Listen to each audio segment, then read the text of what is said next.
Hi there, my name is Aaron Shorts. Welcome to my YouTube channel. Today is Monday, and today is the February the 19th, 2024. How you doing? Good to see you. I got the old radiator going again, so apologies for the hiss in the audio, but hopefully you won't hear it too bad, and it might stop as we go. All right, so how's everyone doing? Just give me 1 second just to check everything's working correctly. It looks like it is. Very good. And I'll start by saying hi as always. If you've got a question, please put it in the chat and we'll take it from there. Cheers, everyone. Let's have some tea. 1 second. That's how it's done. All right. So what I'm going to do is, let me put the ticker on today. Just I never tell people that's my song playing. I'm going to do some more self-promotion. You were listening to my original song in between. So if you haven't already, please go on Spotify or Apple Music and put that in your favorites. It's a whole album, 10 songs about truth, lies, and other things. And it's on Apple Music. You can buy it if you want to. That'd be great. If not, you can stream it from Apple Music, Spotify, and all streaming platforms. So thank you. I like to put that in there because that clause in there because no one knows what that is. All right, let's go through and say hi to everyone. I'll talk about my gigs this week. I had one last night, so I'm a little bit hazy, but that's okay. That's normal. And it was a great gig. I want to talk about it because it was a bit different. I got Noel Gallagher news. I might need a favor from someone in London. We'll talk about that in a minute. And if you've got any friends that like the guitar, please share this with them. Have them come and join us, especially if they've got any questions about guitars, singing, PA, anything like that.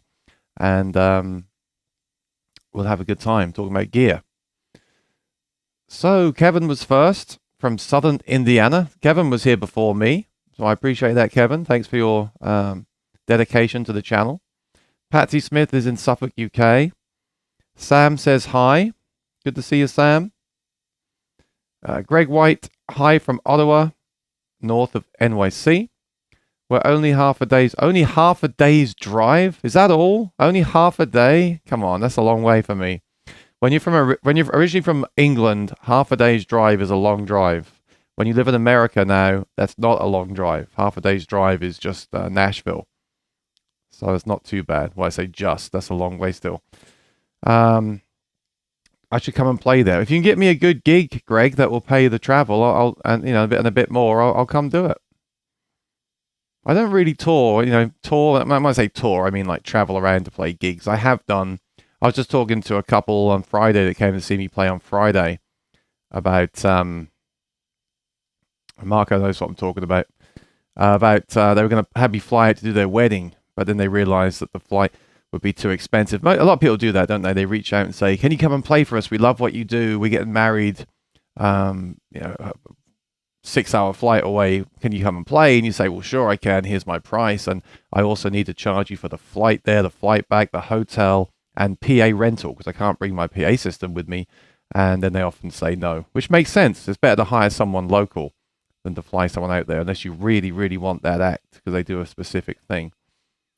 But yeah, I would. I'm always open to ideas. It's just got to be worth it. And the other thing is, as you get older and you have like regular gigs, and if you're fortunate to have regular gigs and residencies, you'd have to give up those gigs to go and do another gig. And sometimes it's worth it if the other gig is a lot of fun and may lead to other stuff, but you've got to factor that in as well. But yeah, I'm not against it, Greg, and thanks for the suggestion. I appreciate it. Chris says hi from Whitehall, MD. And Mad for It Manchester is in Manchester, UK, of course. It'd be weird if you were in Liverpool with a name like that. Mississippi Blues is in Kent, not Mississippi, so maybe what I just said is completely wrong. Sam said, nice intro song. Thank you, Sam. Bernard's here in Suffolk, UK. Rosanna's moderating in the UK. Thank you, Rosanna, for helping with the show. Sam just got a Cole Clark. Congratulations. Can we give you a round of applause? Still got that, I think.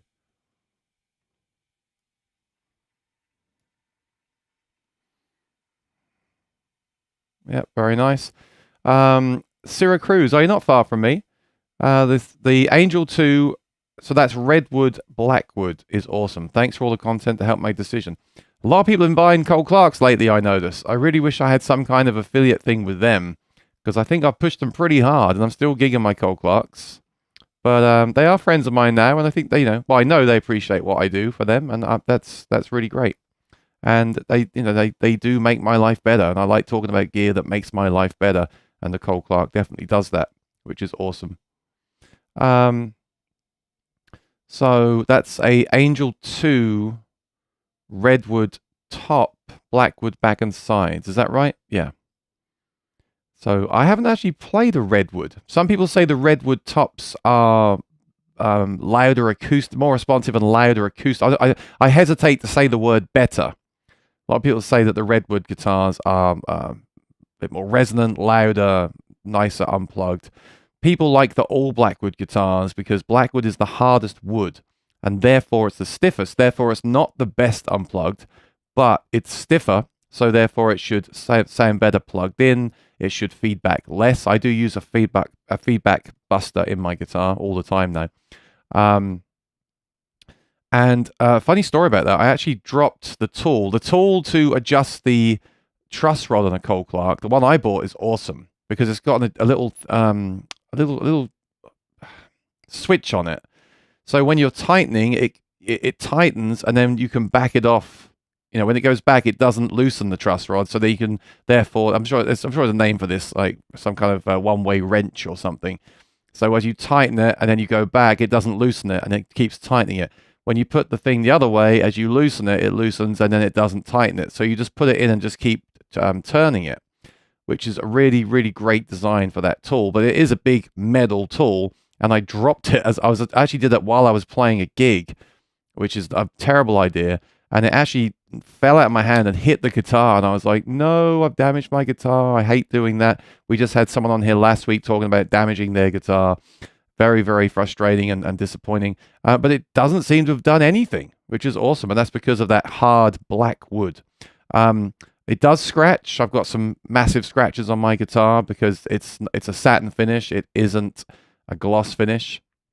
And that does come with the territory. Over time, all those scratches will just become a gloss, and it will just look glossy, which is fine too.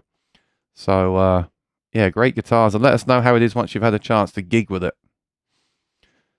Nick Johnson, what's your thoughts on the Line 6 Power Cab? I really, really am not a fan. I did some videos on it. I wanted to like it. I love the idea of it. But as soon as another channel compared it to the real thing, I compared it to the real thing. It just had a weird nasal quality to it, which was unfortunate because I love the design, I love the features, but the sound just wasn't there. I currently have the Kemper and the Kemper Cab, and I like the Kemper Cab's implementation a lot better. I think that sounds really good. Of course, nothing is like the real thing. We know that. I'd love to recommend you the Fender FR12 cab over the Power Cab. Although the Power Cab is cool because it's got those speaker emulations. It's not just something you put the IRs through. It actually has its speaker emulation. So it gives you the feel of a cab in the room or the IR through an FR speaker. It's got both options. But I actually told Line 6 that I called them, or emailed them and said, look, I love this thing, but it just doesn't sound right to me. Are you going to be updating the firmware with some new models? And they said, no, probably not. So there we go. That's a shame because they updated the cab models in the Helix, and a lot of people much prefer them. So why not update the cab models, which is what I'm talking about, the actual cab models in the Power Cab. I'm not talking about using it just as FR. It may be okay for that. I didn't really try that. I was really interested in it as for the speaker modeling that it does, but I didn't like them. It's a shame they don't update them with firmware, and then I would like to revisit it because I have the HX Stomp, HX Effects. They're great, but the Power Cab just didn't work for me. But feel free to try it and let me know if I'm wrong. Rexomatic, good afternoon from Phoenix. Heading to the gym again, trying today to get guitar practice on a set schedule with songwriting and rehearsal. Enjoy your opening tune. Thank you. Yeah, I've been practicing this week. I'm learning some instrumentals, but with a looper. So I record the chords and then play the instrumental. So I'm working on that. I don't have a set schedule. I just do it whenever I feel like it. I think a set schedule is a good idea, though. Seems like Rex is a very what's the word? Very structured person. Like you go to the gym every Monday. You now have a set schedule for your writing and your rehearsals. That is ultimately, I think, the best way to do these things. But you have to be disciplined to do that, and I'm not always I'm not always the most disciplined person. Let's just say. David says, "Good afternoon, everyone. Hope you're doing well. Good to see you, David. Been a long time." A quick shout out while I think about it. Wednesday, please join me here Wednesday for a very special live stream. This is a new thing I'm doing, adding it in. I decided not to replace this with that because I like to keep this to the gear questions. I've been telling a lot of people lately that message me on social media, bring your question here, please. Okay, I usually just send a standard reply. Bring your question here. This is where to come to ask me those questions that I may have not addressed in videos, or questions you want to ask me that are not in any videos. This is the time and place to do it. So the Wednesday this week, we're going to have Isaac, who's an amazing acoustic guitar luthier that I discovered at NAMM. If you saw me do the live stream, you would have seen Isaac in the live stream. And he was great and his guitars were great. But what struck me the most is the comments that I got after I did the live stream. People were saying, "That's Isaac, that's Isaac, that's Isaac. Isaac's awesome. I love his guitars." That's like, so I said, "Hey man, do you want to continue this when I get back to New York? Do you want to do a live stream?" And he said yes. So that's exactly what we're doing, and that will be Wednesday at 2 p.m. EST. So 2 hours earlier than now on Wednesday. So please put that on your calendar, and please do your best to join us live, because not for me, but for him. I want to get numbers here for him to support what he's doing, because it's tough, right, to build guitars by yourself. Oh, Sam, thank you. I'll get to that in a second. Any business is tough, and I can only imagine as a luthier and the work that goes into that. In fact, I don't even have a clue, and that's what I'm going to ask him about on Wednesday. So please join us and think of some questions, because the second half will be question and answer. And I want some really good questions. So what questions would you ask? I don't know the right thing to say. I was going to say up and coming, but I really don't know much about him. I know he's got a huge loyal fan base.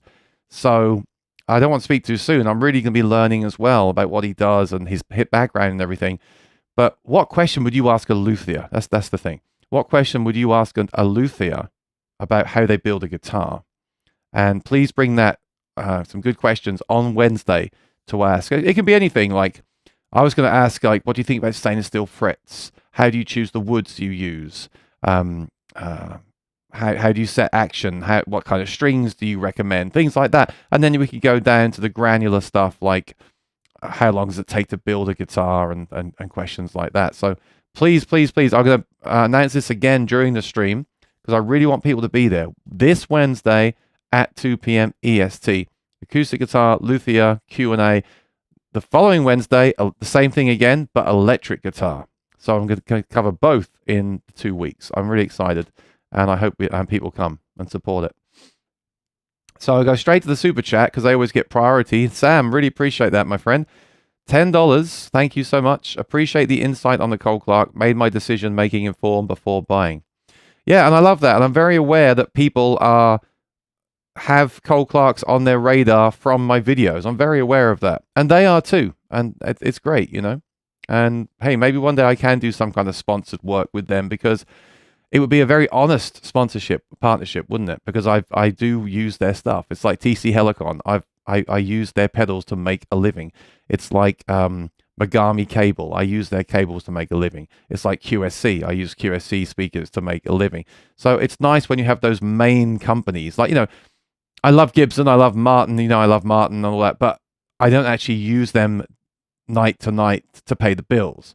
So those companies that pay that I use, they don't pay the bills, but the gear I use to pay the bills, for me, is the most obvious relationship, because it's real, it's reality, right? It's real life stuff. So that's great. I'm glad you like it, because I always worry, I get on about something all the time, and you might not like it. It might not be for you. That particular guitar might not be for you. I've played some Cole Clarks I didn't like as much as others, to be fair. Generally, I've liked them all, but there's been one or two like the feel of the neck shape or the feel of the neck, or I'm just trying to think. They've changed the preamp over the years. I always wanted to make sure I got the latest preamp, and I do prefer the newest preamp to the old one, and blah, blah, blah. So but generally people do seem to really love them, especially the pickup system, which is hard not to like. Prodigal Nation, great to see you. Thank you. Sam is in Oklahoma. It's awesome. Rusty, good to see you. Lots of people here today. It's great. So please give me some questions. Last week's questions were amazing. I loved the way last week went because I was, we were talking about EQ and preamps and pickups, and it was all kind of blending together in like a story. If you missed last week's show, do watch it because I really thought it was a lot of good. I actually impressed myself with the information that I put in there. So I thought that should have been its own video, and maybe it will be one day. Marco knows what I'm talking about with the Noel Gallagher. I'm going to get to that soon, Marco, because that came out of nowhere. We'll be talking about that. And Lee is here again, moderating. Thank you, Lee, keeping the trolls away. Prodigal Nation's in Colorado, 57. Very nice. I'm jealous. Lisa's here. How you doing, Lisa? Good to see you in California. I miss California already. Feels like a lifetime ago that I was at NAMM, and it was fantastic. David says it's been a while, Lisa. It's been a while since I saw you, David. Good to see you. Oh, on the tail end of last week's show, as I was logging out, I got a text message from our friend Robert Getzel at Martin Guitar. He told me they just released a press release saying that he is now on the board of directors. So congratulations to Robert. I put a video out with him last week with him and Fred Green at NAMM. Please watch it if you haven't. Numbers are a bit low on that video. It's noisy and it's about the inception. It's about Robert's guitars, but there's some stuff in there that's worth hearing, like the thought process behind the designs and how Robert does his art. And congratulations to him for making the board of directors. He definitely deserves it. And that means more family because he is related to Chris Martin. There's more family there on the board, which is always a good thing with a family business, right? Quentin James is here. Call me a youngster. Yeah, I'll give you a super chat. Thank you, my friend. Love the channel. Watching from Louisville. That's awesome. Good to know. Sam says the Cole Clark is very resonant. Sounds like a dream plugged in. I'd love to try it. I haven't tried the Redwood yet. You've got one up on me there, Sam. I hear they sound very nice unplugged. I need to hear that now. Don't give me the gas to buy one of those now, Sam, because I've already got more Cole Clarks than I need. Not sure how to say your name. Can I call you JJ? Is that okay? Jeroen? Correct me if I'm wrong. Jeroen from Holland says hi. I never watched these live things, but now I ran into you and I love your series on acoustic pickups. I'm struggling to get the right one. We all are, my friend. That's why I made the series. And if you've got any specific questions, this is your time to ask them to me and the others. And we can help you out, make a decision. But just know this, there is no perfect. If you find something that's good enough, then stick with that. Because it's a big rabbit hole. And that's why I chose to make those videos to help people out with their choice. And no one else really does it. Doug Young has some recordings on his website, but there's not many videos about acoustic guitar pickups. And it's what I do. I play acoustic guitar and sing, so it was very important. The ratchet. Yeah, I have a good ratchet for my Cole Clark. Can't remember where I got it from, but it's really great. Just don't drop it on the guitar because it's a big lump of metal. Lisa says, good to be back. Good to have you here, Lisa. It's always great to see you here. Lee says it's called a ratchet. Yeah, it's a ratchet. Oh, yes, you're right. With the switch on it, right? So it goes one way or the other. Ratchet. Okay. Michael's here. Michael came to my gig yesterday. Speaking about acoustic guitar pickups, a really nice story. I don't know if you've heard on the channel. Michael saw my acoustic guitar pickup videos and came to see me play locally from that. And now we're friends and we refer each other for gigs and we jam together and it's great. It worked out great. So sometimes acoustic guitar pickups lead to more than just acoustic guitar pickups. Sam says it's a 3/8-inch socket for Cole Clark. Send me the link for the tool. Mine came with nothing. Mine came with nothing, and I couldn't adjust it. It was so annoying because I do like to tweak that. I went to the local Home Depot, and maybe I got it there. Maybe I got it there. If you're here in a few, in a few minutes or so, I might just stick the Be Right Back screen on and go grab it to show you what it is, because it's really great. I really like it. In fact, you gave me a super chat. Let me do that right now for you. You deserve it. So 1 second, talk amongst yourselves. I'll be literally 1 minute.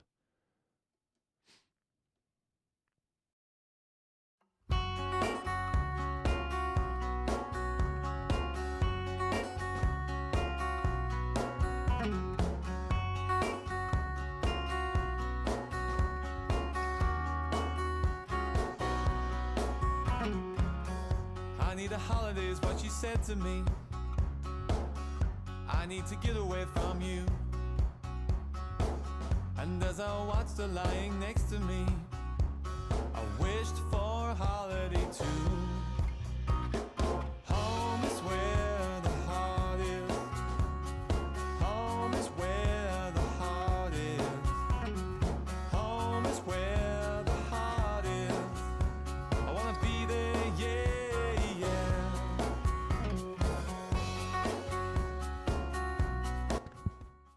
All right, thanks for not leaving. I see the numbers. I was worried I'd come back and the numbers would have dropped. So thanks for sticking around. This is it. This is awesome. So yes, it is heavy. You don't want to drop this on your guitar. But I don't remember where I got this from. Let me see if it says what it is. Oh, it's a Husky. Husky, Husky. Husky, yeah, good brand, right? And as I was saying, you can. It comes apart, so you get this ratchet, right? And then you get the different attachments. So this is the 3/8. There we go, 3/8, right? And you just push it on. It stays on really well. I just pulled it off. It's easy to take it off, but I forgot how easy it is to. What I'm trying to say is it never actually fell off, so it's good. And then the great thing with this is. You're all going to say, yes, of course, we know what this is. I'd never seen one of these before, okay? Give me a break. I'm used to the Martin one, which is not like this. This is my favorite design truss rod tool of all time, because basically when you're tightening it, you go back, right? So you leave it on. With the Martin, you put it in, you turn it, you pull it out, you put it back in at the other angle, you turn it. With this one, you get it on the truss rod, and you tighten it, or loosen it, and then... You tighten it, and then you go back and tighten it, go back, and it just keeps tightening it. And then when you want to loosen it, you switch this lever here the other way, and you do the same thing. You loosen it because it's now there's now tight, and then back the other way, back the other way, back the other way. So it's a Husky, and I believe you get different attachments with it. I really like this. I wish all truss rods use that, but like I said, just don't drop it on there because it sucks if you damage the guitar. So that was for Sam. Thanks again for the super chat. Really appreciate the support. Okay, and another Sam. I think the first question I have. Okay, let's do some questions, and then we'll once I'm getting tired of questions, I'll talk about the Noel Gallagher incident. All right. So first question is from Sam. Thank you, Sam. How you doing? I think the first question I have or need help with is finding the right side feedback buster for my Martin 0028 Brook Lidget Wood Edition. I bought the D'Addario, but it's not the right size. Okay, this is a great thing to talk about, and you may actually cause me to go grab something else, which I guess is fine, right? Because I don't think I have one here. Okay, I'll just tell you. So, those sound hole plugs, and I have a lot of them because I was going to make a video on it because no one really talks about this. And in fact, I will eventually make a video on this topic because I think it's really interesting. The kind of thing that no one talks about that is actually very important, in my opinion. But to keep this concise, what you need to do is get the rubber plug, and it sounds like you've got the D'Addario, which I think is fine. I think I've got one of those. I've got one that says feedback buster on it in like cartoonish writing. And I think I've got another one that says Screeching Halt. I think one of those might be D'Addario. And this is what you do. All sound holes are slightly different. Even with some companies, sometimes the sound hole is, even though they're done by laser and CNC, sometimes they're slightly different. The best thing you can do is get one that's slightly too small. If it's too big, that's a drag because you have to sand it down. And if that's messy, you don't want to be doing that. Usually it's slightly too small. And then what you do is you take Velcro, the soft, not the locking side, like the rough side, the soft side, and you cut that thin. I use 3M, and basically I cut that into half, and then that goes around the inner part of that plug. And then what you've got then is it's made it, it'll fit better. So you put that around there, make sure it's tight and secure, and then when you put it in, it won't move. If it was moving still, you could even put another piece maybe. I never had to do that. I've always just got one. Either I like the rubber ones, the custom wood ones. I'm not really a fan of them. I like the rubber one. So the rubber one, I get a couple different ones and then see if one almost fits and then put the Velcro around it and that makes it snug. Sometimes you get a better fit than others, but that's always fixed my problem. And here is the answer to your question, because I actually figured it out a few months ago. Get the Maton 808 sound hole plug. Maton 808. Don't buy it from the shop in America because it's expensive. If you've got a friend that needs one, I think it's actually better to buy them from Maton in Australia. It's cheaper, but you have to pay the shipping. So there was a guy asking about the Maton one for his Maton guitar a while ago, and he actually ended up buying, say, 2 or 3 from Maton Australia. They shipped it to him. It took about a week, and then he sold one, or he gave it to his friend, or his friend paid towards the shipping. So if you want to buy one from America, that's fine. You can do that. I've got the reverb link below, and if you search there for Maton 808 sound hole, it should come up if there's any in stock.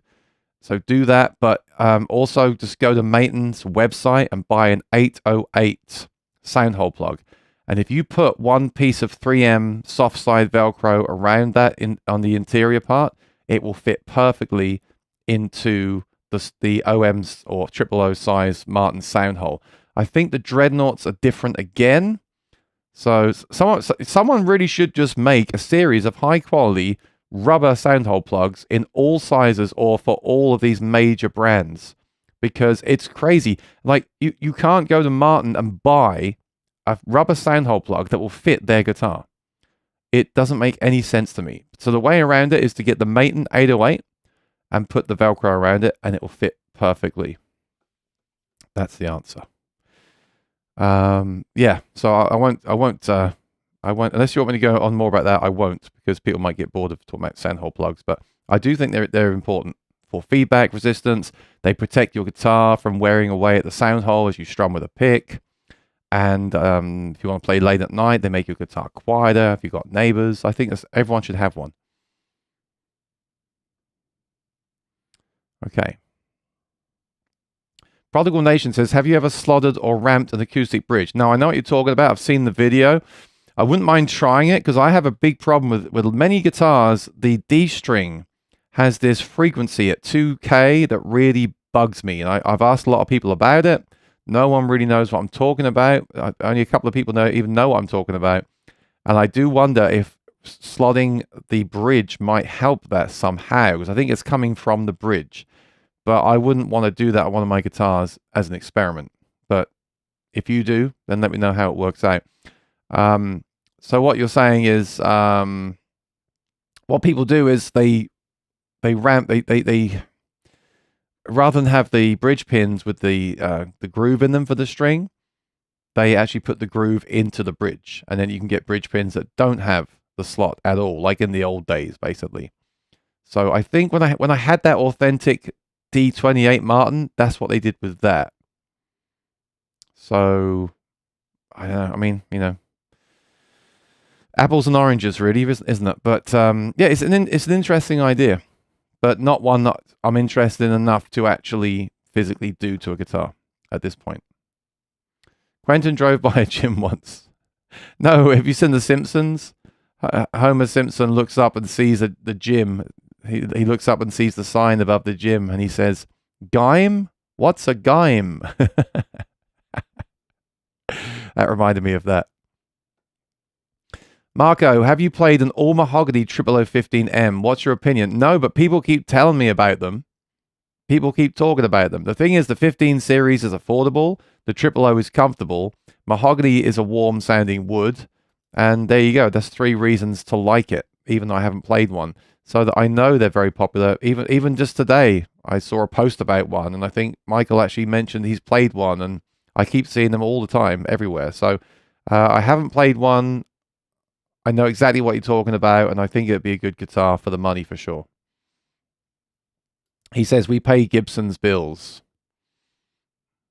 I know I have over the years.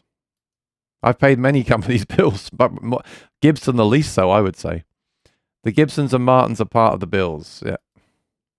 Do you listen to vinyl or just digital? Only digital. I'm just, I do love these things. I love YouTube, and my AirPods. I just put that in, and it's just so easy, isn't it? Gary's here. How you doing, Gary? Gary, talking about Gibson. Gary just got a Gibson. Seems that Gibson, the Gibson I'm going to show you today is ebony, and Gary just got an ebony one. So he doesn't mind me saying that because he's posted about it on social media, I'm sure. But seems with these companies they go through like phases. Obviously they have certain woods that come in. So for a while, Martin were doing the what's it called? The wavy rosewood. I had one with it. I sold it. The OM I had, OMC. Wild grain. They had a lot of wild grain rosewood. So you saw a lot of wild grain guitars. It seems right now that Gibson have a lot of ebony. And so they got a lot of black guitars at the moment. And that's what Gary's was. Excuse me. That's what Gary's was. And that's what the guitar is I'm going to show you in a second. Vito Win is here in New Orleans. I almost said New Orleans. New Orleans. Sam says, I want Chris Martin to adopt me. I thought you wanted to be adopted by Cole Clark there. Make your mind up, Sam. Okay, I have an LR Baggs Hi-Fi in a Martin. Good system. Sounds perfect, but I tried it also in a Loudon and was not good. I want to avoid undersaddle stuff. I never get the string balance right. Maybe it's me. That's a good question, a good thing to talk about quickly. The Hi-Fi I tried in 2 guitars sounded great, an OM and a Dreadnought. I had feedback on one frequency that was easy to take out with a notch and is pretty common with a soundboard type pickup. I really just missed having a microphone in there, so I stuck with the Anthem. But there is the version coming in the summer with the microphone, the Hi-Fi Duet. And I hear they are continuing to tweak and make progress on that system. So I did post videos on it, but I would kind of take those with a pinch of salt and wait until the summer when I actually do new recordings with the updated version. That was very much a preview we had at NAMM. So you're right, the soundboard pickups are more temperamental than the undersaddle. The thing about an undersaddle pickup is they tend to sound the same on every guitar. And that's why an electric guitar with an undersaddle pickup basically sounds the same as a high-end Martin with an undersaddle pickup, because it only hears that part of the guitar. Now, of course, on the electric, you've got the electric strings. That will make the biggest difference. But apart from that, it's not hearing the body. The soundboard pickups hear the body and therefore can be more temperamental and also sound better. And that's the whole thing about undersaddle versus soundboard pickups. Now, just to cover what you say about you want to avoid the undersaddle, I do think undersaddles have their place. They tend to have a very direct, cutting, punchy sound. And you're talking about string balance. The biggest thing with that is that so often guitars are not shipped with a good install of an undersaddle pickup, or some techs don't do it right. You have to make sure I just happen to have one right here. This is one that I found that I can't remember which guitar it comes from, which is driving me crazy, but it's good for the purpose of this video. So, or this live stream, should I say. So you need a straight edge. I recently bought a straight edge fret rocker from Stu Mac. So obviously don't use something, don't just grab anything like this and say, is this straight like this, right? You need something that is a straight edge. So I would go to Stu Mac and get their fret rocker, which is going to be, very, very straight, because you're checking frets with it. The Stu Mac stuff is awesome. I really like their stuff. So what you want to do is get that straight edge and put it on the pickup, the saddle like this. Hold it up to the light and make sure there's no light bleeding through. So when you do this with this, don't use a business card. When you do this with the straight edge, if you see that there's a gap there, then obviously that string isn't going to have the same volume as the other strings. It means it's not flat. So have someone, don't just do it on your kitchen table with a nail file like I've been known to do. Actually have someone or get something, or go, I would go to an actual guitar tech who's got the right tool and have that made completely flat. And of course, that might also lower the action. You might need to have a new saddle, but that has to be flat. That will fix most people's problems. Most people's problems are that they don't ensure that is perfectly flat at the factory or at the store. And then with the LR Baggs element pickup, it's really important to remember that the end of it isn't active. The end of it is dead. And if your saddle slot is such a design where that sits at the end where the high E string sits, your high E will have low output because that part of the pickup is dead. There's no, when I say dead, it sounds negative, but it doesn't work. It's inactive, right? But where the black dot is, it's inactive. And that's why LR Baggs say drill the extension hole and feed that into the extension hole, so that way everything that the strings are sitting on is active. With most guitars, like Martin guitars, you don't need to drill that hole. And I wish they'd update the manual to reflect that, because it's unnecessary. I find with a Martin guitar, and most guitars, in fact, there is enough clearance that you don't need to drill that hole, and it's absolutely fine. But there are some guitars, like I noticed on the Rain songs, I had to drill that hole to get that pickup in deeper so it would pick up the strings evenly. So they're the two tips that I can give you with undersaddle pickups. For some people just don't like the idea of drilling holes in the guitar at all, and that's why they go for the soundboard pickups. So I understand that as well. Michael says, thank you for the acoustic guitar demos. It's very cool to see you perform in New York. So last night's gig was awesome because I've been using the in-ears lately. I love the in-ears. I have a click track. I hear everything really well. But last night I just had the QSC speaker, one of them, and I had a little stage, and I didn't wear the in-ears, and it was much more freeing, and I could talk to people, interact with the audience, and rock out, and I really had a great time. You're welcome, Sam. Look it up on Amazon, and if you guys are buying stuff from Reverb, again, I'm going to plug myself. I don't care anymore. If you're buying a soundhole plug from Reverb or buying that tool from Amazon, I've got links below in all my videos to Amazon, Reverb, and Sweetwater. Please do click on them if you're going to buy something and you remember to do so. It helps me out. Lee says it's a 1/4-inch drive ratchet with a 4-inch extension bar and a 3/8 socket. Awesome. That's the information I was looking for. So yeah, and you have to get that obviously because that has to go inside the guitar and reach the truss rod. So yeah, it's really great, and this comes off as well. So this whole thing will pack down. I leave this in the guitar case most of the time in case I need to make a little adjustment. Why do guitars have sound holes if you have to cover them up? Well, it's when you're playing live, because the hole in the guitar, if you think about it, the sound goes back into that hole and bounces around, and that causes feedback. So when you cover the hole, you basically make it an electric guitar. So electric guitars they do feedback, right? We get feedback from amplifiers at extremely loud volumes. But electric guitars are a solid piece of wood. They're not resonant. That's why they're quiet in the room. An acoustic guitar is a hollowed out piece of wood, effectively, which gives it the volume. But that volume also will cause feedback when you plug in on stage. I think there might be a better way to answer that, but that's basically the reason. It's to avoid feedback issues.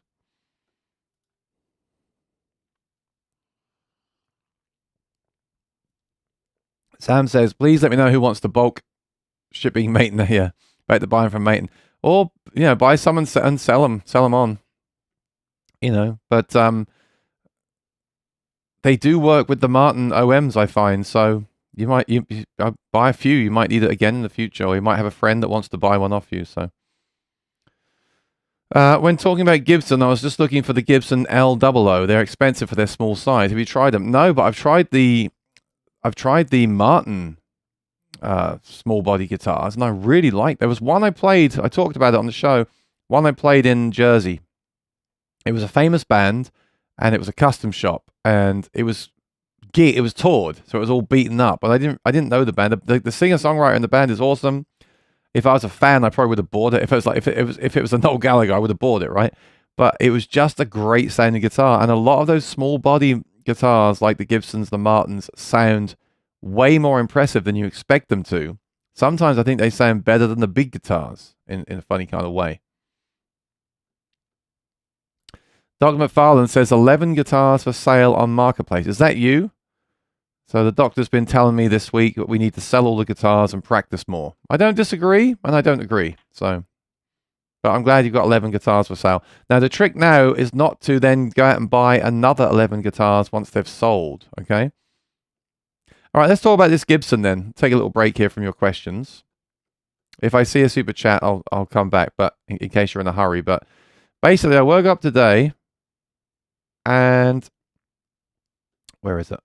1 second. Here it is. I saw this. Now, I've been waiting for this. Okay? We've had the Noel Gallagher Acoustic, the J150. We've had the Noel Gallagher, the 355. We've had the Noel Gallagher, is it Riviera, the more affordable one? I've been waiting for them to do a Noel Gallagher Les Paul. So I see this and I think, great, here it is, the Noel Gallagher Les Paul. The only thing is,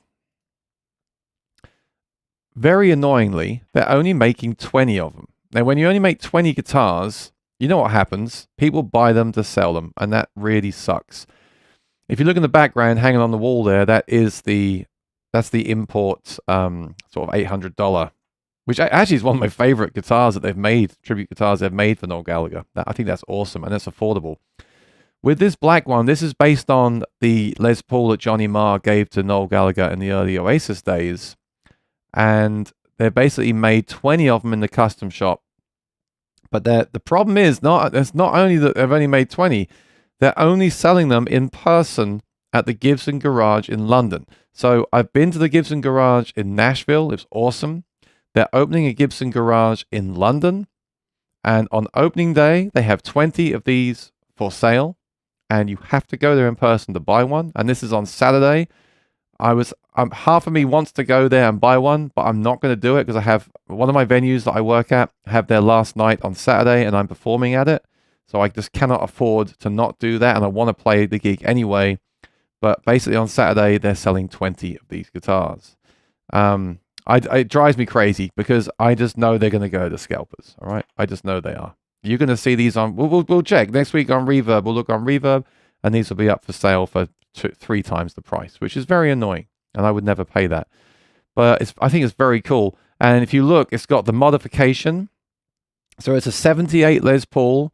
I know Noel's is heavy. I bet this is heavy, which is a drag, but there we go. Many Les Pauls are very heavy. It's got that switch on it, which was added by Johnny Marr to coil split the humbuckers, which is cool. That was an addition that he did, and they're uncovered humbuckers. And they're all 20 are signed by Noel Gallagher. So I don't know how much they are.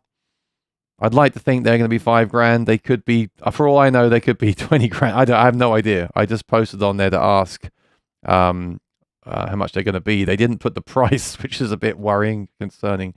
There's another picture. There's a few pictures, but yeah. So you can see that switch there that they added for the coil tap. That's really nice. And yeah, it's great. I really like it. Now, one thing worth remembering is that when they had the 355, they only made like 100 of them. And the other day, a store got a 355 Murphy Lab in the store.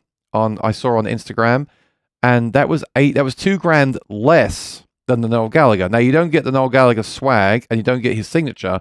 But basically, I was thinking to myself, if you missed out on the 355 at the time, they do still make these guitars because these guitars are cool. They're not signature. He signed this one. He didn't sign the 355. The 355 was basically just a 355. It wasn't a Noel Gallagher signature edition.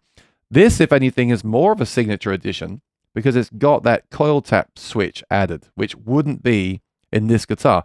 So you can look for this 78 guitar on Sweetwater or wherever and find another one. And they do have some that are very close to this on Sweetwater. But it's not going to have that modification. So you'd have to remove the pickup covers. You have to add that switch. Now, you could do that. It's absolutely fine. But in a way, this is even more signature than the other guitars. And they've only made 20 of them. I think that's so annoying. Because even with the J150, they made like I think they made 150, didn't they? I mean, there's only 20 of these. Some of this money from this goes to charity, which is awesome. I think it's Teenage Cancer Trust gets some of the money of this, which is great. And the fact there's 20 is cool as a fan. Like if you get one of these 20, it's great to know you've got there's small numbers of them. But it's also going to make people fight over them, and it's going to make people want to buy them to sell them on. So that's annoying. But yeah, I woke up to that today, completely random, and most 99% of the time I'm glad that I live in America now. But there's that one time when I wish I was in England, which is when they release a guitar in England that you can't buy in America. All right, I mean, how do I turn this one off? There we go. All right, back to the questions. Orleans is cool, but I think of Louis Armstrong singing, do you know what it means to miss New Orleans when we live here, and call it NOLA? I've been once. Good food there. Alan Coleman, pleased to be here again. Don't have much time these days. Yeah, good to see you, Alan. Hope you're well. Rusty says, 0015M is an awesome guitar. Just got one. You won't be disappointed. People keep buying these guitars. So, hey, Martin said they'd send me guitars to review. Maybe this is the one I should do. They haven't sent me any yet. Maybe I should ask them to send me a 0015M for a video. Maybe I'll wait for some other people to to talk about them. So I'm just looking at it right now. $1,700, all mahogany. Oh, is it all mahogany? Let me see. Simple dovetail, triple O body. The triple O's always sound warmer, and then you've got the mahogany, which is going to sound warmer. Yeah, back and sides is solid mahogany, and the top is mahogany, solid, genuine mahogany. Nice. It's got the narrow nut, which some people swear they can't play, but I'm okay either way. Yeah, good deal. Good deal at 1,700. I'm sure it's extremely light. The ones I'm seeing here at Sweetwater are 3 pounds 10 ounces. A very light guitar. Yeah, it's a classic. You see a lot of singer-songwriters playing those in pictures over the years. And then there's also like a Streetmaster version, but I prefer the just the regular version. It looks great. So can I bring that onto the screen? Let me see. Desktop mode. Yes. Publish. Make sure you can see this. Great thing these days is there's lots of stock around on guitars, because it seems like everyone's caught up now and people are not buying like they were. So yeah, you can see why it's popular, right? It looks great. It looks classic. It's light. It's solid woods. It's $1,700. It's a 15, so I presume it's made in Nazareth. Correct me if I'm wrong. Simple dovetail, not a mortise and tenon, but not a full dovetail either, but that's fine. Short scale, easy to play, slinky feel. I wonder what kind of strings they have on this. Are they still doing those? Are they putting those new strings and everything? I can't see here.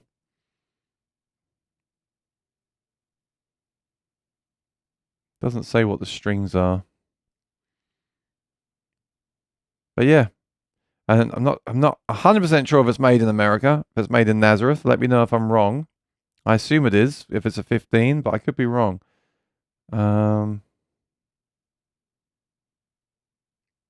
some sites are not listing that anymore. They're kind of leaving that off on some things. But yeah, and the reviews are good too, right? Yep. Perfect size, stunning, beautiful tone, awesome. So yeah. Yeah, talking about doing... Oh, here we go. Martin strings, but it doesn't say what kind of strings they are. Talking about reviewing guitars for people like Martin, I think in a way it'd be better to review guitars like this. A guitar like this, everyone is talking about all the time. Oh, 1 second. There we go. People are talking about this guitar all the time on the forums, on Facebook, in the chat today. This is the kind of guitar that you should really make a video, or I should make a video about, because it's got, people are searching for it, basically. So it's going to get views, and then those people are going to click through my link to buy one at Sweetwater. So that's the kind of video that I really should be doing, more so than like I really want to try the SC28 and the SC18, but they're not available yet. They're currently building them at the factory, I've been told, and they are a more niche guitar. Most people looking for a Martin are looking for something like this: classic looks, affordable price, no pickup. That's what a lot of people are looking for with a Martin, I feel. So in a way, this would be a better guitar to review than the new ones. It's exciting to review the new ones because they're new and exciting. But when you get something more established, I feel like that's going to be much better to make it more worthwhile to make a video on something like that. So, yeah. I'll put that in the idea pile in the back of my mind. Danielle, I find chasing the odd resonance like the D you mentioned can be elusive and temporary with humidity changes. A grommet between the A and D string on the headstock may shift the resonant frequency. Yeah, I've been talking about that with people, shifting the resonant frequency. I'm not sure what does it. I'm almost tempted to make a video on it in the hopes that a luthier or a random luthier out there and will say, this is it, this is how you fix it. Because it does ruin a lot of guitars for me, including electric guitars. So I think it's just a frequency thing. We tend to hear 2K. It's in the mid-range, right? It's not high, it's not low. It's something that will stick out. And on certain guitars, it sticks out more than others. So it is something I'd like to investigate. It would be an extremely geeky video. And the biggest thing is I don't really want to make... I almost don't want to expose that in a video in case you then start hearing it and it starts to bother you. If I point out that frequency, I'm worried that it might then stick in people's ears and they might start hearing it more. Like you don't know you've got a problem until someone tells you, kind of thing. So part of me is hesitant to even bring that up at all. But it has ruined some guitars for me in quite a big way. And I'd love to solve the problem. Mandolin players often have grommets between strings, between the bridge and the tailpiece. Similar concept. Right. Like the way I deaden the strings up at the headstock, right? To stop that ringing. I'm sure it's similar to that. Prodigal Nation, thanks for answering the question. I bought one of the slotting saws and will perform my cheap tailor report. Okay, let us know in the coming weeks how that goes. So one Maton feedback eliminator is 25 Australian dollars and shipping is 35 Australian dollars. Yeah, but the Australian dollar is good against the American dollar right now. And if you buy one in America, it's pretty expensive. So if you buy 2 or 3 of those and sell one to a friend that needs one, you will probably, you'll work out the same. And I don't know your situation. You might be in a Facebook group where 5 people in your town want one, and you can, split the shipping or whatever. But check both places and see which one works out the most effective. Or like I said, buy a few, or buy a T-shirt or something.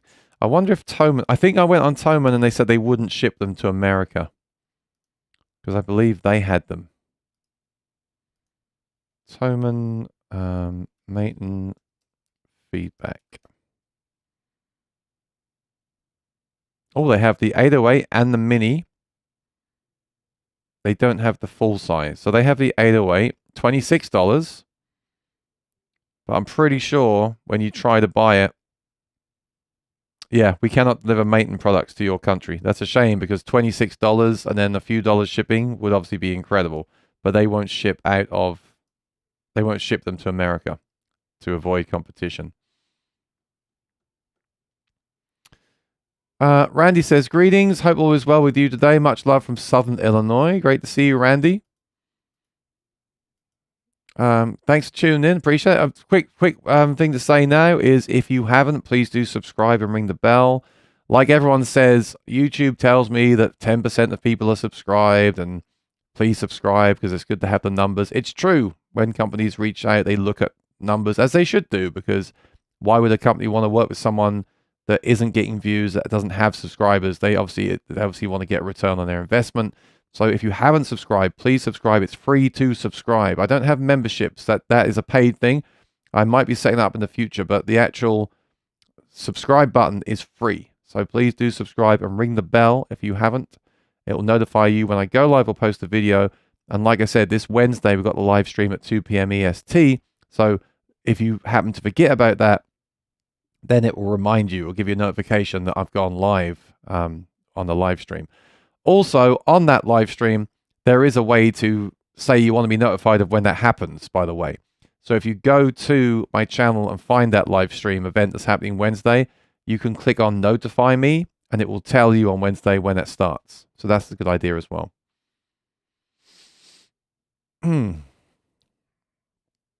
Aha, Andy, how you doing? Marco, I think the title is 75 guitars. Total is 75 guitars, selling one per customer. No, they said 20 on Instagram. Of course, one per customer, but you could have a family of 5, buy 5 of them. Do you know the price? That's the question I have.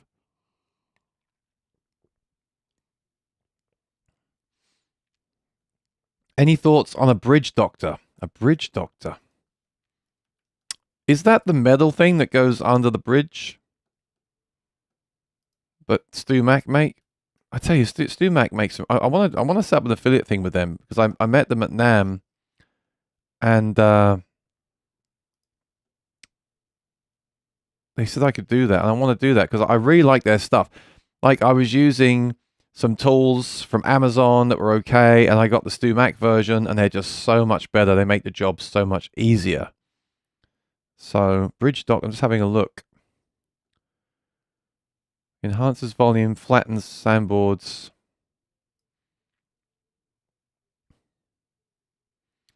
I thought you were talking about the metal thing. There's a metal thing that you stick underneath, and it's where the strings go through. It saves it from getting chewed up. I thought you were talking about that. But Bridge Doctor on Stu Mac brings up this thing that I don't even know what it is. Hang on. I haven't seen this before. So if anyone's more familiar than me, then please put it in the chat. But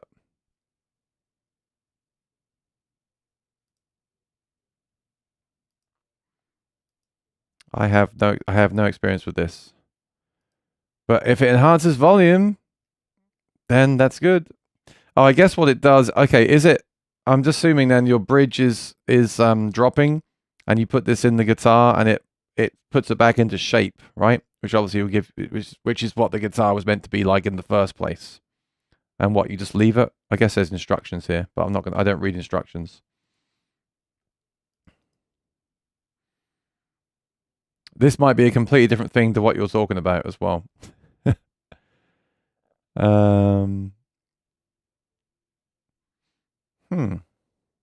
And of course, it's an instruction booklet from 20 years ago that I can't read. The bridge doctor is installed using brass replacement pins to replace the standard bridge pins to hold the bridge doctor in place underneath the bridge plate.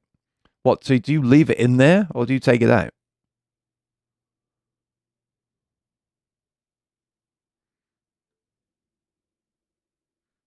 They really should update this manual with a PDF.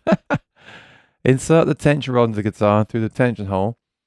Mark the tension rod where it provides a system block. Remove the tension rod.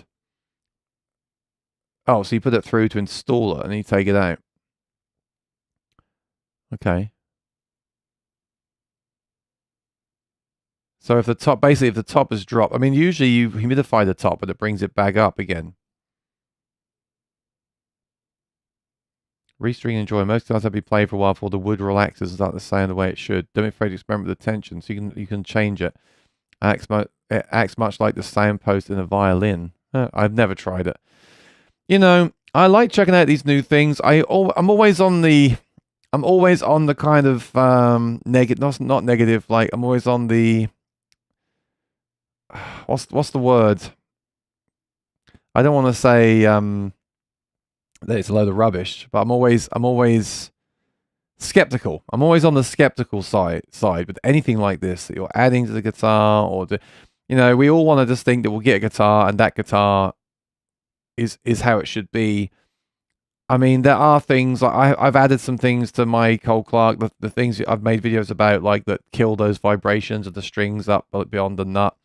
Yeah. So I'm a bit of a hypocrite right now. There are things you can do, but I'm always on the skeptical side. So no, I don't know. You have to try things. Like I said, I'm now using covers. I haven't made a video about this yet, but I'm currently using covers over each string on the headstock of my acoustic guitar to deaden and kill the sympathetic resonances and protect my guitar case from the strings scratching the bag. And I would have said that was a load of rubbish until I actually tried them and realized it works for me. So yeah. So I am skeptical of everything, but some of these things definitely do work, for sure. And if I could find something like this that fixed that 2K thing, that frequency that I was complaining about earlier, I'd be very happy about that. You talked about in-ears. Key point being able to hear a good sound on stage and hear subtleties of your guitar sound and vocals is so important. Open stages sound like singing in a tin can. They can do. They can also envelop you in sound and be inspiring. That's the thing. In-ears always sound harsher than the sound in the room because they're direct. They're right in your ear. So like an acoustic guitar pickup sounds much more aggressive in in-ears. But the great thing is it gets rid of the room sound and you hear the same thing every night. They're consistent and they help you avoid feedback as well because you can put the speaker in front of you. You don't need to hear that speaker. But when you don't use them, you get more of an ambient sound that is more natural. You're not hearing the direct sound of your guitar. So it always sounds better and more softer and natural through the speaker. So there really are pros and cons to both. My biggest complaint with in-ears is not hearing people talking. So if you're doing a smaller gig where you want to take requests and engage with your audience, it's better to not have in-ears. There are some you can get that have microphones built in. Actually, my pedal has microphones built in to hear people talk as well, but you can't shut them off. So they're always on, and when I'm playing a song, I'm hearing all that ambient noise. It'd be great to have a pack where you could bring that in and out as needed, or even a foot switch to bring that in and out as needed. I always think to myself, it'd be great if they'd done something with these guitar pedals, like when you stop a song, when you hit the button to talk, it kills the effects, it boosts your level to talk, it engages the tuner and mutes the guitar. If it also would turn on microphones, so as you're talking to the audience, you hear them talking to you, that'd be amazing. And then when you turn the tuner back off, those microphones turn off. They're that close to doing that in the TC pedal. They didn't do it. And I hope someone does that in the future in a new pedal, if we ever get one. But yeah, that isolation thing is great if you want to be isolated, and it's not great if you don't want to be isolated. So that's worth bearing in mind. Advice for a budget FRFR is full range flat response. What is full range flat response? Basically a PA speaker, a good PA speaker. So I would advise you to go and look for the best affordable PA speaker. And you do get what you pay for. I had the QSC CP8 for a while. It's good for the price. It wasn't the best sounding speaker that I've ever used. That's $500. You can get something. Let me just go to the desktop so you can see what I'm talking about. This was good. It wasn't great. Good. I'm sure. I think it'd be good enough for most people that are doing guitar. I was using it as a PA. It wasn't. It was good. It was good. It just wasn't as good as the K8.2. But the K8.2 is a few $100s more. And you said budget. A lot of people like the Headrush speakers. I've never tried one, but people say they're great value. And a lot of people use these, and they are, $300. There's one here, 8-inch, $300. When you say budget, it depends what you mean. If you're saying $300, I wouldn't say I would steer you this direction. It's powerful, it's affordable. I haven't played one. Something like this, if you're on a budget. If budget wasn't a part of the question, I know it is, but I would say K8.2, because the thing about a K8.2, is you can use it for guitar, you can use it as a PA, you can use it for anything. I mean, you could put a whole band through this and get away with it if you had to. It wouldn't be ideal, but you could. So if you can swing it, I would get one of these, and it will serve you really, really well. K8.2. Maybe look for a used one. They're very durable. And if budget is an issue, then I don't like recommending gear I haven't tried, but a lot of people swear by those head rust speakers. I don't know. And I'm sure there's a million other options. If you just search for PA speaker, just search for like most affordable, best affordable PA speaker and get one of those. That's basically what the FRFRs are. But it's got to be a good one, because no speaker is truly flat. That's the thing. There's some are more flat than others. Some are not flat at all, but you might like what they do to the sound. But my point about this thing is at least you can use it for other stuff as well. Rusty says, mine came with Lifespan 2.0, and yes, it's made in PA. So there you go. That's why that guitar is so popular. I'm sure it's a great guitar, but it's also under $2,000, made in Nazareth at the factory, plex, short scale, narrow nut, very great playability, warm sound from that mahogany. You won't get those overtones you get from the rosewood. It just ticks all the boxes. Lightweight. I mentioned the new strings because Martin are pushing those Kovar strings really hard right now. It's possible they'll have those strings on there. I'm not sure right now, as in today. But you're saying yours came with Lifespan, and I do like the Lifespan. That's one video that I need to do. Kovar versus Lifespan strings. That's very important I do that. Have you heard of Dylan pickups? If you're talking about Dylan Talks Tone, and I have, because he's been on my channel during the lockdown. Is that who you mean? Because I know he makes pickups. He doesn't do acoustic guitar pickups. And electric guitar pickups, I'm a bit less fussy about than I am acoustic guitar pickups. And lately I've been more into like humbuckers and noiseless pickups and things like the Illich system and the Sir Noiser system. I really despise noisy pickups, especially when you're doing this, like stuff at home like this. Do you put any room sound in your ears? I did, because again, the pedal has the ability, but the pedal's on the floor, therefore the mics are low quality and on the floor. And I used to do it, and it's kind of cool, but it's always on, you can't turn it off, and it can also be annoying. So I actually shut it off completely, because when I do a restaurant, I just want to, if I'm doing background in a restaurant, I just want to be in my own bubble. I don't want to listen to people's conversations and background noise and glasses smashing and things.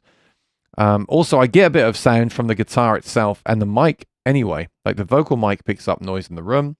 The guitar picks up noise in the room because it's the pickup is so sensitive, for better or worse. I might go back to blending that in again. It was kind of cool. But again, it's on the floor and it's far away.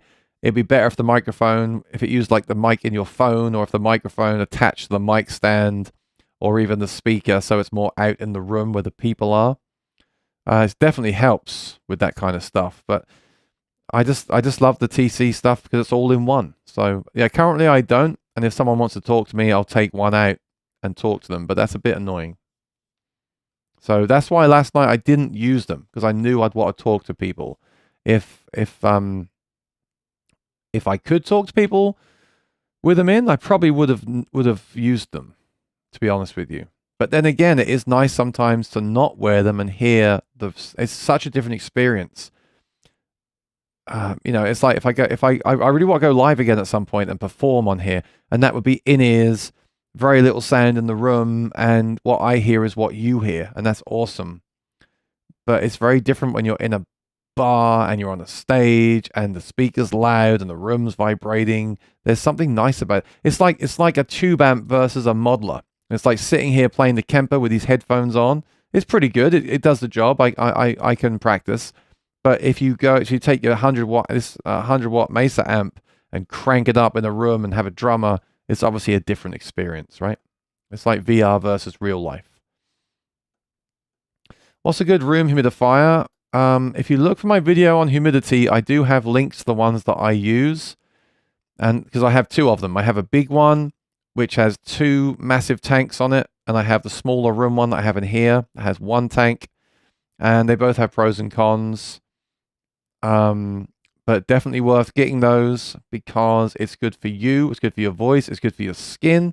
It's good for your guitars. It will save you money on humidipacks in the long run. So look at my channel. Let me know if you can't find it, Charlie. Look at my channel for, like, just type in the search on my channel, just type in humidity. And there's definitely a video about humidifiers. And in the links, I'm pretty sure I put there which ones I use. There's like Amazon links. Lee says, I was getting that frequency yesterday when I was in an alternate tuning and it ruined the song. Now, interestingly enough, if I detune the guitar by a half step, it completely goes away. So it is something to do with the D string and that particular frequency. And like I said, I hear it on electric guitars, acoustic guitars.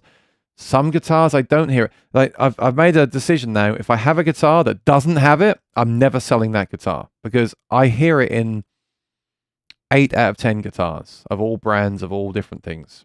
And sometimes plugged in, it's bad too. When you plug in, though, you can cut it out with an EQ pedal. That's the thing with that. Acoustically, you can't do anything about it apart from detune, and I'm not really one to detune. It sounds like you know what I'm talking about. I might make that video, we'll see. Or maybe we'll ask about it on Isaac about it on Wednesday. I bet you he'll say, I don't know what the heck you're talking about.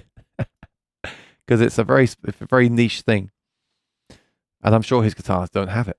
Love the tone of mahogany on my CEO 7. Yep, great guitar. I had one briefly. The 016 sounds like a good option for less. You mean the 00017? Yes. That seems like a great guitar. So again, I know that video would do well because it's obviously a great option for many people. Many people want a small guitar that's made in Nazareth, that's affordable, that's mahogany, that sounds warm, that's easy to play. It ticks all those boxes. Bridge Doctor is a last resort before a rebuild. Okay, so you're saying the bridge is sunk, everything's out of whack, and you put that in there to basically prop it up like scaffolding. Yeah, that does sound like a last measure. Randy says, I've been a sub for a long time. Really, I listen. Great. I believe you. I'm just reminding people, if you haven't subscribed, please subscribe. It really helps me out. That's all. Go get those numbers up. By the way, thank you for all the answers to the previous questions. I really appreciate it and grateful for your channel. Thank you. Nick says, what do you think companies think? What do you think companies think when they release a limited edition guitar and immediately they get snatched and resold? Well, wasn't there one recently where Gibson, like, basically the price included like a flight and they flew you out for dinner with the guy, and that kind of helped it, didn't it? Because you went there in person to get it. It was you going to get it. And they've also done things where, like, they make you sign to say you won't sell it. I like that idea. How do you feel about that? You can't really tell someone what to do with their stuff, but there have been guitars where you've had to sign something that says, I will not resell this guitar for 3 years. Then again, that is not going to stop someone. They're either going to sell it and not tell anyone, and keep it a secret between the two parties, or they're going to wait the 3 years when it's worth even more money. So there's just no answer. I don't know what they do. They could have made more. Then again, these are Murphy Lab customs. So I guess, and I guess they decided to make them for this event, this opening day thing. So I guess they didn't have like loads of time. Maybe they just quickly made 20 for this just to get the press. So it's got us talking about it on here, right? It works. I don't know. You can't stop it.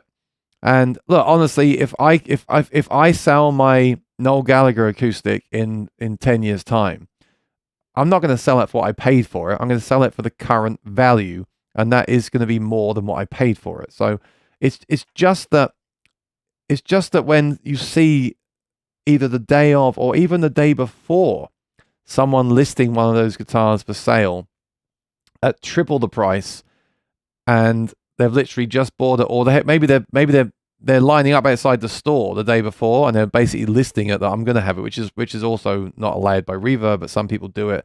They list stuff that they're going to have soon. They call it a pre-order and they put it up for 3 times the price. And as long as there's someone that will buy it, the problem is that's why they do it. I wish the store was in New York and I could go there. I would literally go there the night before. I'd make a whole video on this because I would see who else is lining up. And it'd be really interesting to see on the day of this thing if people are going to line up to buy one. Like, are we going to have a line of 25 people lining up overnight to buy a Noel Gallagher Les Paul? I can't see it. It's not an iPhone. But maybe we will. So if this was in my neighborhood, I would go there and I'd love to see the numbers. I would get one too if I was there. I would buy one. I'm not sure what the price is yet, but if it was reasonably priced, I would buy one. And yeah, I would probably live stream. I'd probably make a whole video. It'd be fun. But I'm not flying to London to get one because I'd have to cancel 3 paying gigs to do it, and that's really stupid. Lee says bridge doctors are basically a jack you put in and leave in to repair a warped top, and they spoil the sound. Well, I was going to say, if it stays in the guitar, the mass you're adding to the guitar is surely going to impact the tone in some way. So, interesting. I've never seen that, but I've never had a guitar that had that problem, to be fair. That's why. Lee has put one in his 12-string. Oh. Okay. Yeah, because think of the tension on a 12-string guitar. There's so much tension on that top. So you put it in there to help the bridge hold the tension. Okay. Sounds like you have a good list to send to T. I do. I actually... I won't tell you too much, but when I was at NAMM, I won't give names or anything, but when I was at NAMM, a few people actually amazed me. A few people actually approached me about this kind of stuff. But like I said on the stream a few weeks ago, I am not willing, and I make that very clear to companies. Like, I'd love nothing more than to work with a company and put this knowledge and experience into a product. But I'm not doing that for free. That's a lot of work. And if I'm doing that, I want to be a consultant. I know some YouTubers are consultants for companies, and I'm happy to do that as a job, if it's a product that I want to see developed and brought to market. But I'm not doing that for products that I don't care about or I don't get paid for.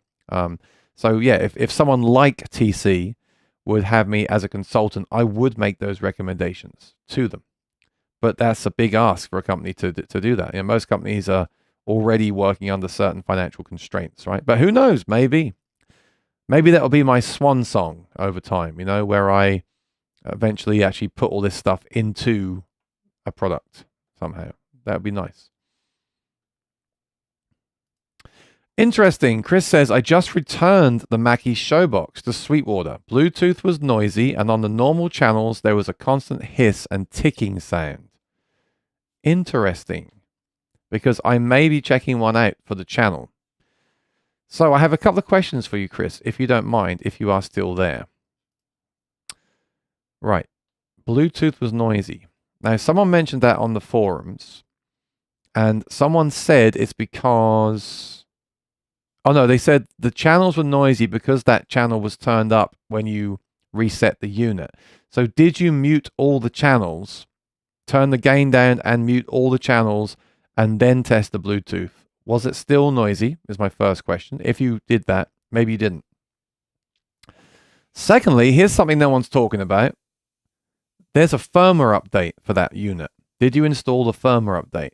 The only problem is that it's PC only, which sucks because most musicians use Macs. And if and when I do check out the Showbox, I want to install that firmware update. It's minor, it's not adding new stuff, it's a bug fix thing. But who knows what that might fix? Remember the incident I had with the Bose where they issued a firmware update and it fixed my issues? It's possible that you didn't have the firmware update on there and the newest firmware may fix any issues that you had. But it is PC only. So if and when I do check this out and review it, or whatever I do, I gotta find if that happens, I gotta find a PC, which kind of sucks. Now here's a tip for you. I know I always praise Sweetwater and I work, I have the affiliate links, but I've been told many times that if you buy something from Sweetwater and you ask them, they will apply firmware updates for you because some people just don't want to mess with it. Some people don't have a computer anymore. So if you order the Mackie Showbox, obviously using my affiliate link below in the chat right now, pinned to the chat. If you put in the comments, please update to latest firmware before you ship. They should do that for you, and then you'll get it and you can just get going. Now, I'm not telling you that will fix all the issues you just mentioned, because I don't know what the exact changes are from the firmware, and I don't know exactly what you're talking about because I haven't looked into that at all yet. But always, when a new product is released, there's always some kind of bug. And if there's a firmware update that comes out after they ship the first batch, you need to make sure it's on there. If you're watching this in 6 months, obviously then they'll be shipping them with the update. But any that were made a few months ago before launch would have missed that update. And it's a shame they don't put it on at the factory anyway. But, I mean, even Apple don't do that. So do say to Sweetwater, hey, would you mind applying the latest firmware update for me? That'd be a good idea. That's the right bridge doctor you showed. It's for a guitar where the action is too high because of humidity reasons. So a truss rod, I don't help anymore. All right. Yeah, I mean, you got to do what you got to do. If you've got a guitar, the first thing to do if your bridge drops is to humidify it, get the humidity correct. You might need a neck reset, all these things. And then if nothing works, it's good to have these things. But obviously, it's better to fix the problem than to use something to prop it up. Charlie says, I love the Dylan pickups. I never tried them. Maybe I'll try them one day, Charlie. Sam, any good recommendations for a parlor-sized guitar under 1,000 or under 500 or under 200 or free? Parlor-size, that's what I was talking about when I said the Martin that I love the sound of. That was a parlor. I was out the other day and saw some Eastmans. You could look at Eastman parlors or similar. Anyone else got any recommendations? Let us know. Gary says, bummer to hear about the noise and hiss in the showbox. Just ordered one today. Haven't heard reports of noise or hiss. Maybe it's a one-off issue. Yes, and the question for Gary is, do you have a PC at home, Gary? And if not, probably too late now to ask them to put the firmware on there for you. No one's, I tell you, this is a bit of a secret. I'm sure now someone's going to post this on forums and stuff. If you do, please just say that I mentioned it and reference my channel and tell them to come and check me out and give me some exposure.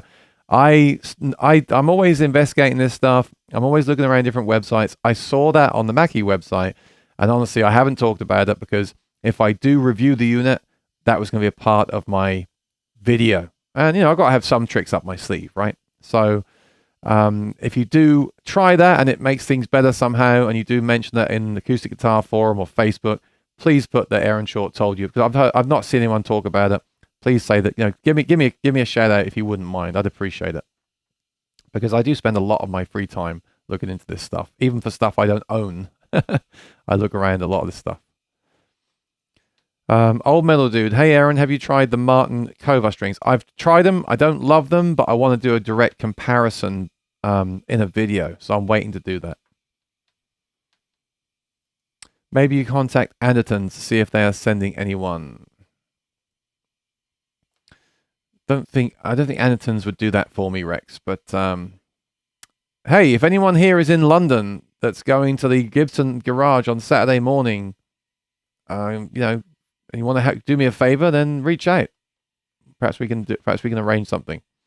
I will not be buying one from a scalper. I'll tell you that. Chris says still here. Good. Or did I miss something? Please remind me if I forgot to mention something. Sam says, I'm new to pedals. Last week I was choosing between the GD Bix and the Venue DI. Oh yeah, we spoke about DIs last week on the show. I noticed the DI out XLR port. What does it do? Also, could you explain the functions of the in, out, and return? Okay, let's have a look at this quickly. Yeah, we were talking about the difference between the two last week. Did you make a decision of which one to get? And you haven't told me, so I'm just going to choose for you. I would probably go with the Venue, but I know Gary likes the Bix. I'm going to assume that the Grace Design stuff is higher quality components. I don't know that. I'm just going to assume it based on the price. And I'm just going to say that I personally prefer the features of the venue. I actually have a venue as well that that I have in the closet behind me. So I like these controls on here. We were saying last week the tuner's not the best, but hey, it'll work in a pinch. It's battery powered, which might be nice for some. And basically, you've got the XLR out. So the XLR out is to give you that balanced output mic cable connection to the PA system or PA speaker, whatever you're going into. So a lot of people like that. It doesn't really matter. If you're using a short run of guitar cable, you don't need... People will say I'm wrong, but if you're going a very short distance, you can use a guitar cable to plug into a mixer. But people like using XLR cable because it's balanced. It technically has got less noise. I mean, it has got less noise, but nothing you'd notice at short distances. And if you run it a long way, it will be much better than using an unbalanced guitar cable. So that's what that is for. And then these two, well, just before I go on to the other two there's an input on the right side, which is this one. That's obviously where your guitar plugs in. And then on the other side, there's an output, which is where your guitar comes out, right? So that could go to the PA or mixer, but that will probably go to your amp. So that's why they have two outputs, basically. They're the same thing. So this one, the guitar cable type output will go to your amplifier, and the XLR on the back will go to your PA system. That's basically how that works. And you can use either or of them. And then often the XLR output is not affected by the master volume. And that can be set on the DI box of choice. Because if you think about it, if you want to turn up your guitar amp and you bring up the volume, you don't want it to also affect the volume that's going to the PA or the sound engineer, because it's going to mess them up. But that depends on the product, how that works. That's always different. Usually the XLR is fixed volume, but not always. Okay? And then the other two you mentioned, I believe, are here. This is a send return effects loop. So you can patch in other pedals to that, which you may or may not have. So if you've got a reverb, for example, if you don't want to put the reverb after the DI, you could put it into the effects loop there. But that's just a personal preference, and you don't need to use that. Was that everything that you asked me?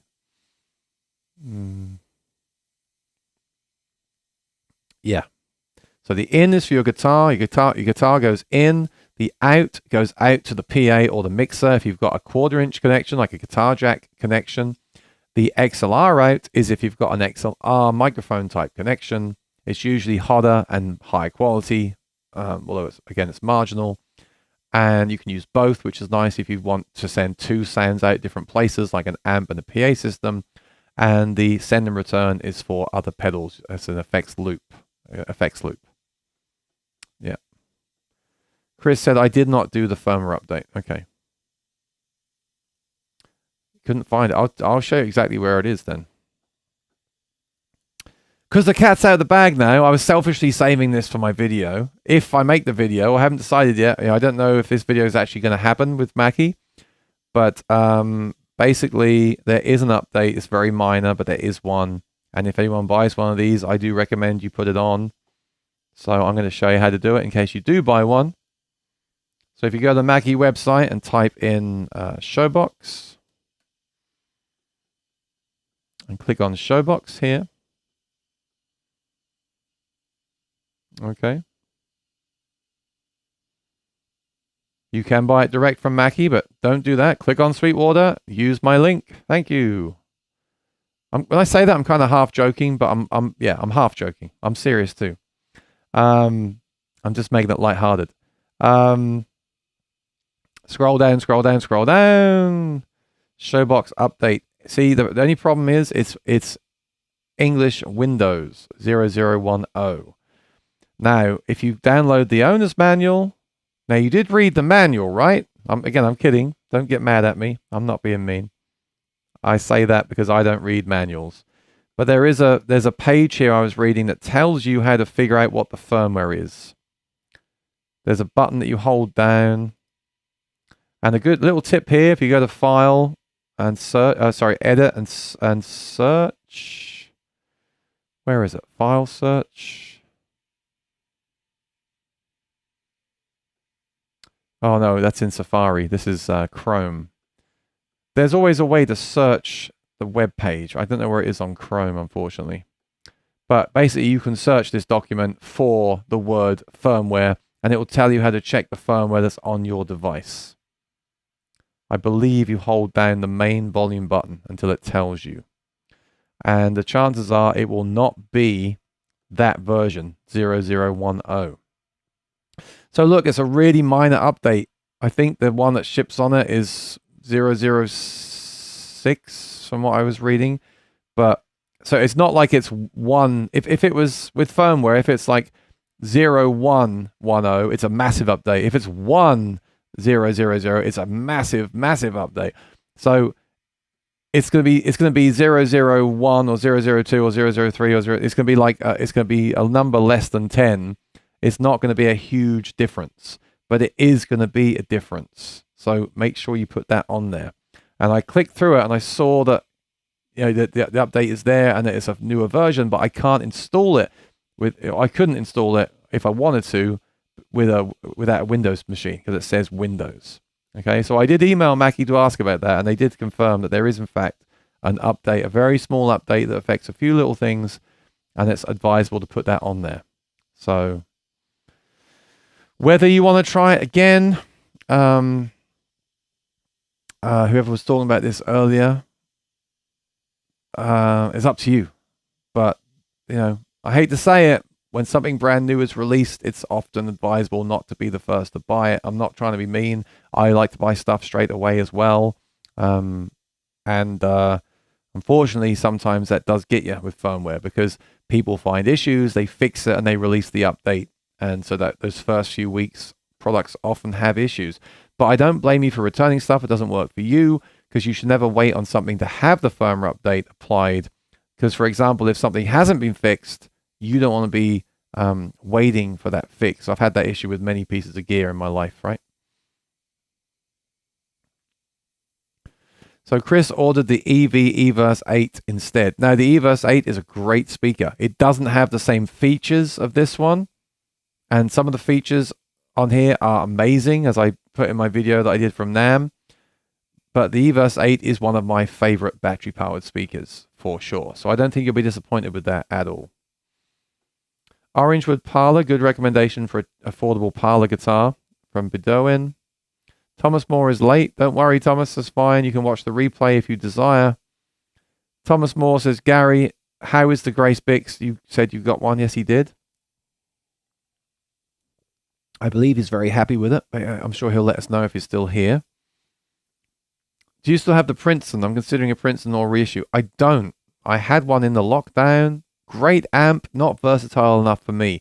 The only tube amp I have now is my Mesa Mark 7, which I was watching something yesterday where they were saying that that's dead in the water. No, it's not dead in the water. It's a great amp. And on the flip side of that, RJ Ronquillo released a video yesterday about the Mark 7, and he says he loves the versatility and how great it is. And I agree. It's 90 watts. It's got an IR loader, built-in IRs of Mesa cabs, 3 channels, different voicings. It's a great amp. Yes, I never made a video about it. I mean, I will one day. I just didn't feel, sometimes you get a piece of gear that you love, and for whatever reason, you just don't end up making a video about it. Like you forget or you don't have time. And then surely eventually one day I'll do a pedal review and it will be in that video. But it makes sense, and it does happen that 99% of the time, like if I get something or try something that I love, I will shout to the hills straight away and say, look, check this out. I don't know. I guess like with the Mesa, I say I don't do much electric stuff, but whenever I do electric stuff, it does really well, often better than the acoustic stuff. So I know it just kind of slipped through the net. I just wanted to replace the Princeton and the other amps I had with one amp, and I just kind of got it and moved on. And I don't use it as much as I use the digital stuff, but I just love having it, and you can see it. It's right next to me in the video. The reason I got a tube amp in the first place years ago was to hide the mess behind there. But turns out it's nice to have a tube amp. You just can't beat a tube amp. So Thomas Moore says, "Hey Lee, didn't see a date for NASFest. Wish they would pick a date.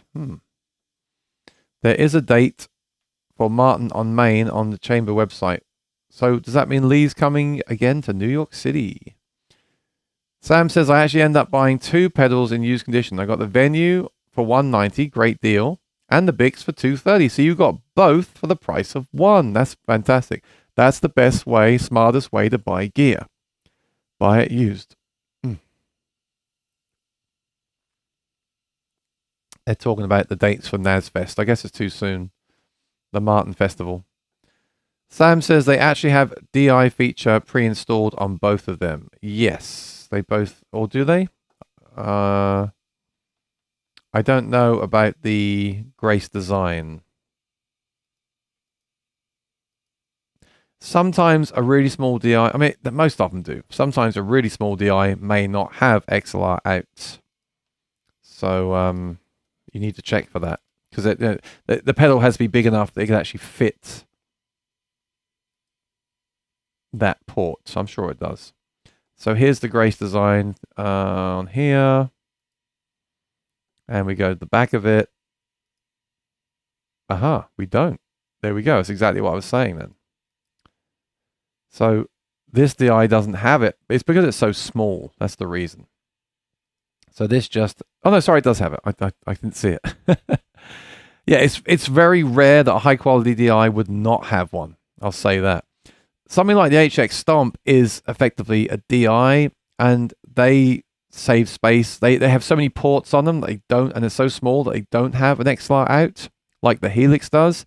But they use it's like a stereo TRS cable output. So you can use that to... You can buy a cable which is that connector to an XLR connector and use that basically as an ad hoc XLR cable. But yes, it has the DI out right there and the regular output right there. So there we go.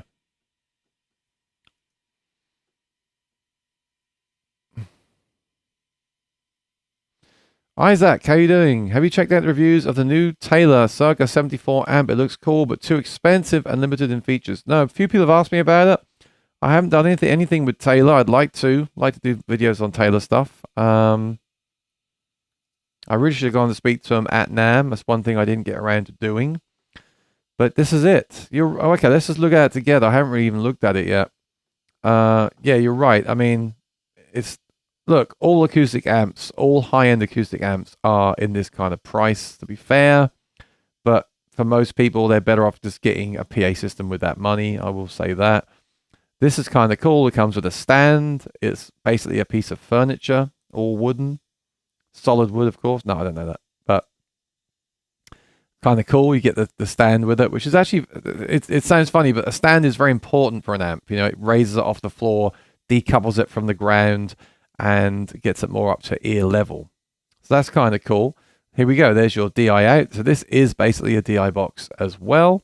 You've got line out and DI out like the DI boxes have. You've got a regular power supply, which is nice, not a proprietary one like the Bix has. Again, that's because the Bix is so small. That's why it's a smaller power supply, not an IEC cable. XLR in and guitar in, so that's really for a microphone or 2 guitars, mic and guitar, or 2 guitars, because that's a combination jack. It's XLR or guitar cable.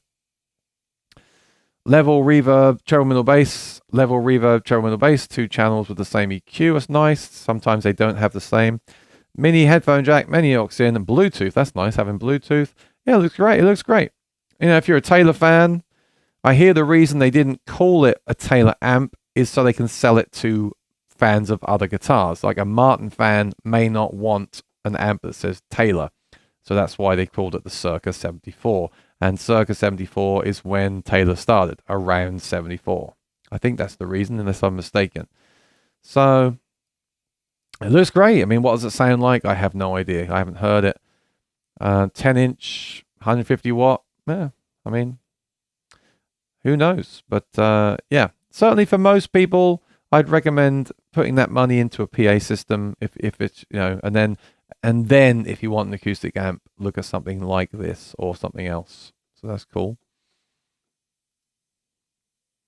I have a Mesa 550 Plus. I used to have the 530 Plus, and I did have a 550 Plus, I think, briefly. They're great amps. They really are. But I'm really attracted to the IR loader in the Mark 7, and I hope they bring out smaller versions of the Mark 7 with the IR loader, like a 25 and a 35 in the future. Have you tried the Dream? I tried the Dream when it came out. I tried it for like 10 minutes. I compared it to the Quad Cortex. I felt like it was just no different, no better, and another thing to have to plug into other things, and I returned it immediately. I didn't even make a video on it. I just thought, it sounds good, but expensive pedal with one sound. Now, some people want that because they want the simplicity. They want to be physically restrained from tweaking. But since I already had the Quad Cortex, I just thought, well, you know what? Quad Cortex is all in one. It's got those sounds in there and more. So I didn't even investigate it. I kind of regret it. I kind of wish that I had spent more time with it, tried it with different pedals, tried it a bit more than I did, and actually made a video on it. But I just I wanted to get it back to Sweetwater so someone else could buy it, because that was when they first came out and no one could buy them, basically. But yeah, I hear great things, and for the right person, for the right setup, I'm sure it's a great pedal to use, because I love UA stuff. Lee says, we hope to come over again if the dates work. Very good. Chris says, using the new Fishman mini pedals, anyone using them? I have them for review. I'm meant to make a review. I have them all, and my plan is to make a video with every one after the other with timestamps. But I told Fishman that I want to sit down when I've got 2 days free and actually make that video as one video. I don't want to do each one separately. I want to do one video where I go through every single one of them and show them all one after the other. So I don't know when. I will do that sooner than later, because I've told them that I'll do it for them, but I don't know when that will come out.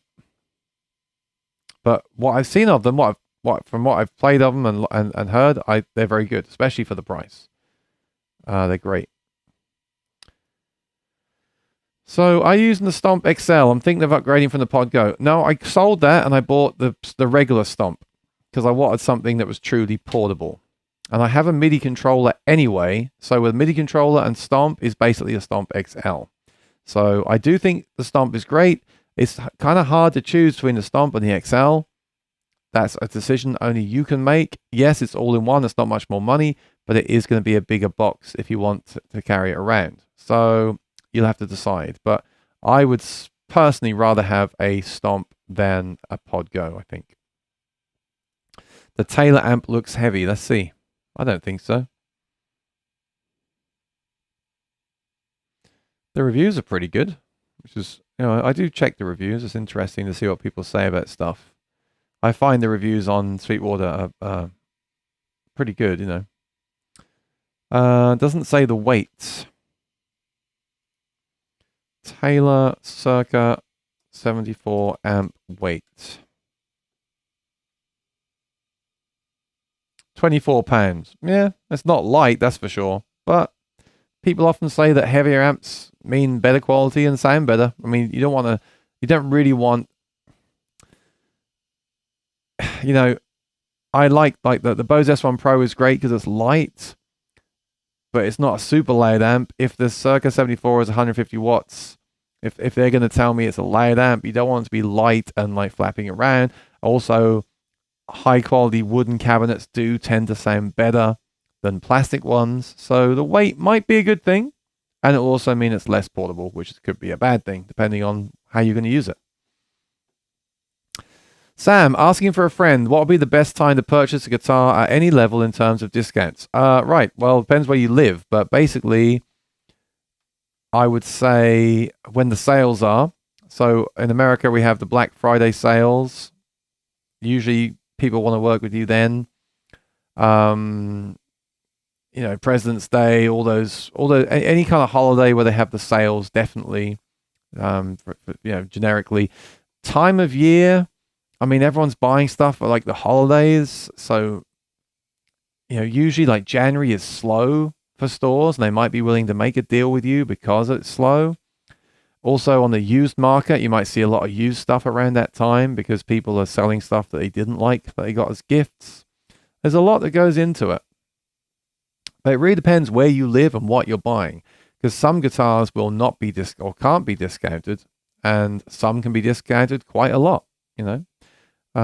So it really depends on all those factors: the time of the year, the sales, the generic kind of sales that are happening, whether that's a time of year people are buying stuff. Like January typically is slower, and then I guess when people get if people get tax refunds, it might pick up again, and then so you've got to factor that in, and also just your relationship with that particular store. Like if you buy a lot from Sweetwater, they may give you a good deal any time of the year.